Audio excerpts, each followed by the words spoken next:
नमस्ते। पशुपति व्रत में क्या गलतियां हो जाती है जिनकी वजह से हमारी मनोकामनाएं पूर्ण नहीं हो पाती? क्योंकि कहा जाता है पशुपति व्रत में 5 पशुपति व्रत में इतनी शक्ति होती है कि वह हमारे असंभव मनोकामनाओं को भी पूर्ण कर देते हैं। जो भी व्यक्ति इन पशुपति व्रत को सही नियमों के साथ रखता है, उनकी मनोकामनाएं 5 व्रत होने से पहले ही पूरी हो जाती है। लेकिन वो क्या गलतियां होती है, वो छोटी छोटी गलतियां जिनके कारण व्रत खंडित हो जाता है या पूर्ण नहीं माना जाता। तो आज की वीडियो में मैं आपको उन्हीं गलतियों के बारे में बताऊंगी जिनको आपको ध्यान रखना चाहिए, ताकि आपकी भी मनोकामनाएं पूर्ण हो जाए और आप कोई गलतियां ना दोहरा सके। तो चलिए इसी के साथ वीडियो में आगे बढ़ते हैं। देखिए, पहली जो गलती होती है वो होती है थाली को धो देना। पशुपति व्रत में सुबह जो थाली लेकर आप जाते हैं, वही थाली शाम को भी पूजा में लेकर जानी होती है। उस थाली की सामग्री वैसी ही रखनी होती है जो थाली आप सुबह लेकर जाते हैं। उसे लाकर अपने घर के पूजा के स्थान पर या अपने घर के मंदिर में या फिर किसी साफ सुथरे स्थान पर वैसे के ही वैसे रख देना होता है। उसे धोया नहीं जाता। शाम को जो सामग्री आपको लेकर जानी होती है वह उसी थाली में लेकर जानी है।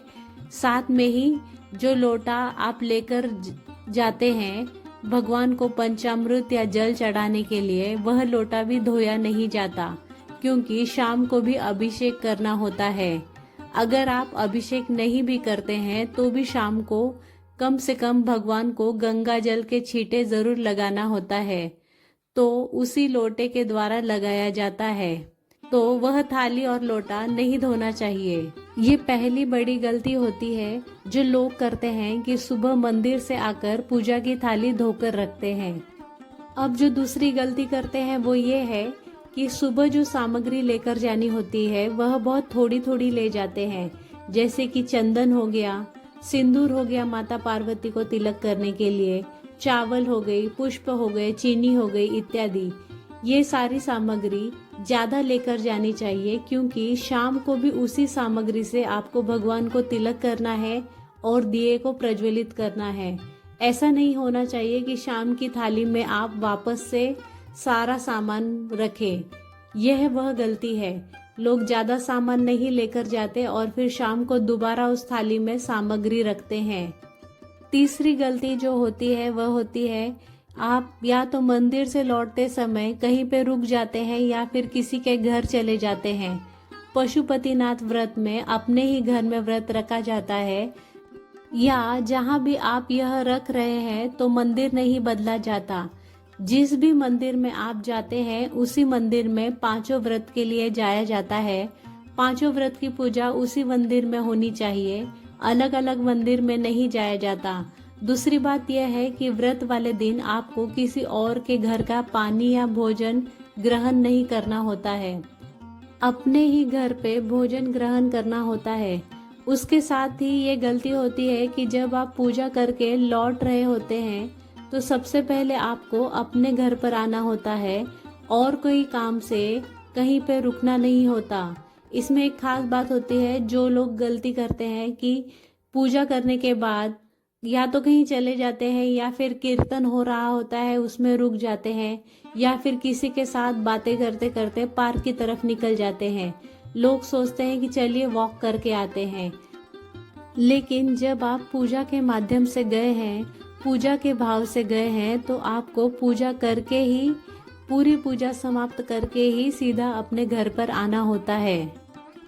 चौथी गलती जो लोग करते हैं वो ये कि एक व्रत एक मंदिर में कर लेते हैं, दूसरा व्रत किसी और कारण से, किसी समस्या के कारण कहीं और चले गए तो दूसरा व्रत किसी और मंदिर में कर लेते हैं, या फिर 3-4 व्रत एक मंदिर में करके 5वां व्रत किसी और मंदिर में कर लेते हैं। तो इससे आपका व्रत खंडित हो जाता है। पशुपतिनाथ व्रत में जिस भी मंदिर में आप व्रत शुरू करते हैं उसी मंदिर में आपको 5 व्रत करने होते हैं। सुबह और शाम के 5 व्रत की पूजा आपको एक ही मंदिर में या फिर एक ही शिवालय में करनी चाहिए। पहले आपको निर्धारण कर लेना चाहिए कि आप ये पांचों व्रत कौन से मंदिर में करना चाह रहे हैं, या फिर आपको कौन सा मंदिर पास है और कौन सा मंदिर दूर है, उसके हिसाब से आप पहले ही मंदिर को निर्धारित कर लीजिए। यह खास बात होती है कि आप अपने मायके चले गए या फिर आप कहीं पे भी चले गए, लेकिन आपको मंदिर नहीं बदलना होता है।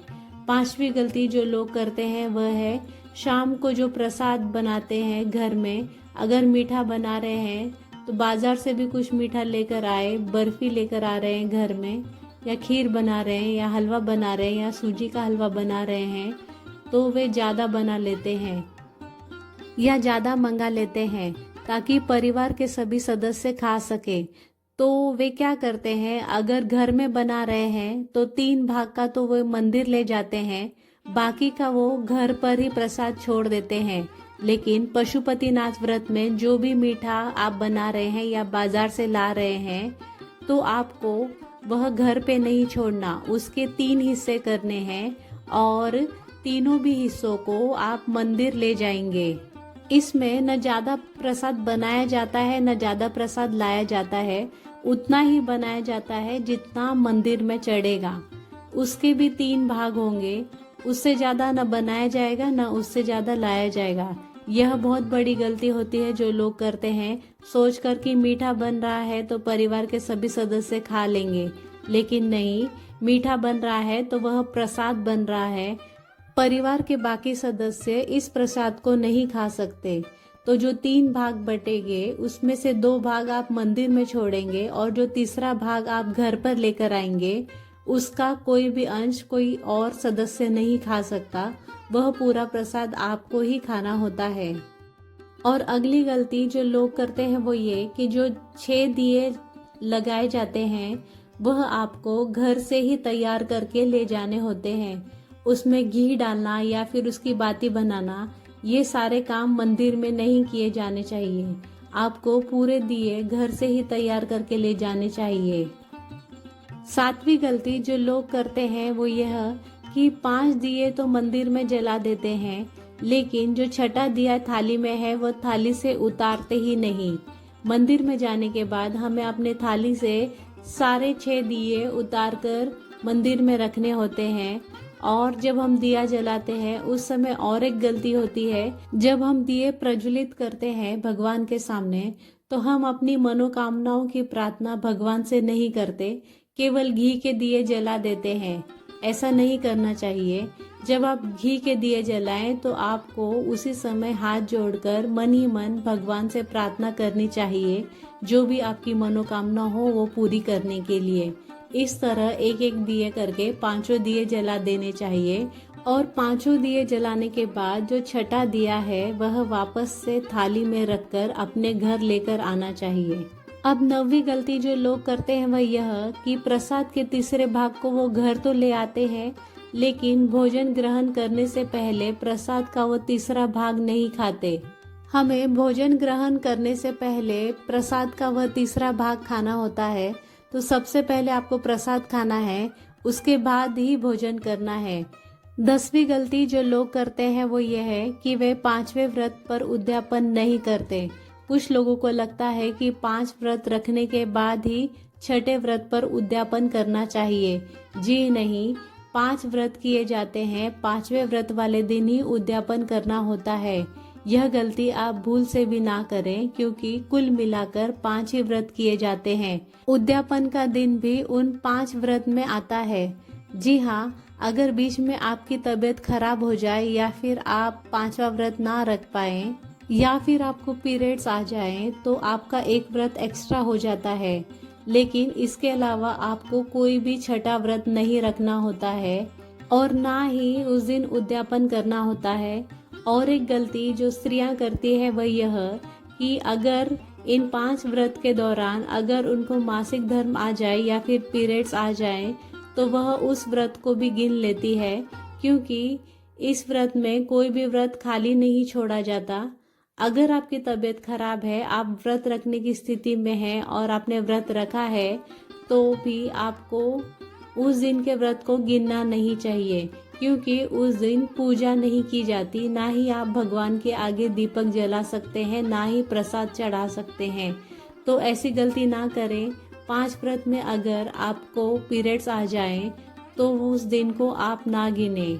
आपको इसके अलावा एक और व्रत रखना होता है, यानी कि कुल मिलाकर टोटल 6 व्रत स्त्रियां रखेंगी अगर उनके पीरियड्स बीच में आ जाए तो, और छठे दिन पर ही व्रत का उद्यापन करेंगी। 5 व्रत वही गिने जिस दौरान उन्होंने पूजा अर्चना पूरी विधि विधान से की हो। 12वीं गलती जो लोग करते हैं वह यह कि उद्यापन के दिन जब वो सामग्री लेकर जाते हैं तो टूटे हुए चावल लेकर चले जाते हैं। उद्यापन के दिन आप 108 चावल चढ़ा सकते हैं, या 108 मूंग चढ़ा सकते हैं, या फिर बेलपत्र चढ़ा सकते हैं, या फिर सफेद पुष्प चढ़ा सकते हैं। जो भी आप श्रद्धा से आपके पास उपलब्ध हो वह चीज आप भगवान को समर्पित कर सकते हैं। लेकिन चावल लेकर जाते हैं तो वह चावल खंडित नहीं होना चाहिए। मतलब कि आप जिस चावल को शिवलिंग पर अर्पित करेंगे वह चावल टूटा हुआ चावल नहीं होना चाहिए। इसके साथ ही एक और गलती आप करते हैं वह यह कि जब आप नारियल चढ़ाते हैं तो उस पर कभी कभी कलावा बांधना भूल जाते हैं। तो नारियल उद्यापन के समय जब अर्पित किया जाता है तो उस पर आपको कलावा बांधना भूलना नहीं है। जो आप कलावा बांधते हैं वह वस्त्र स्वरूप चढ़ाया जाता है। बिना कलावे के नारियल को नहीं चढ़ाया जा सकता उद्यापन में। तो ये सब गलतियां हैं जो हमसे जाने अनजाने में हो जाती है। और एक सबसे बड़ी गलती जो व्रत करते हैं उनसे भी हो जाती है, और जो व्रत नहीं करते पूजा करने आते हैं उनसे भी हो जाती है। जो भी प्रसाद चढ़ाते हैं या फिर नारियल चढ़ाते हैं वह शिवलिंग की पीठिका पे रख देते हैं, या फिर दिया जलाकर भी पीठिका पर रख देते हैं। हमें इस तरह की गलती नहीं करना चाहिए। आपको जो भी प्रसाद चढ़ाना है, नारियल चढ़ाना है या फिर दिया जलाना है, सब कुछ आप जमीन पर शिव जी के सामने करिए, ना कि उनके पीठिका पर ये सारी चीजें रखें। इन गलतियों का अगर हम ध्यान रखें तो हमारे व्रत को संपूर्ण होने से और उस व्रत का संपूर्ण फल मिलने से कोई नहीं रोक सकता। भगवान भोलेनाथ की अनंत कृपा हमारे परिवार पर होती है और हमारी हर मनोकामनाएं पूर्ण हो जाती है। अगर आपसे कोई भूल चूक हो जाती है तो भगवान से क्षमा याचना करिए और उस भूल को सुधारने की कोशिश करें कि आप वह गलती फिर ना दोहराए। इस तरीके से आप अगर व्रत करते हैं तो आपको जरूर फल प्राप्त होगा और आपका व्रत जरूर सफल होगा। आज के वीडियो में बस इतना ही। अगर आपको वीडियो पसंद आया हो तो प्लीज़ लाइक एंड शेयर करिए और मेरे चैनल को सब्सक्राइब करिए। Thank you.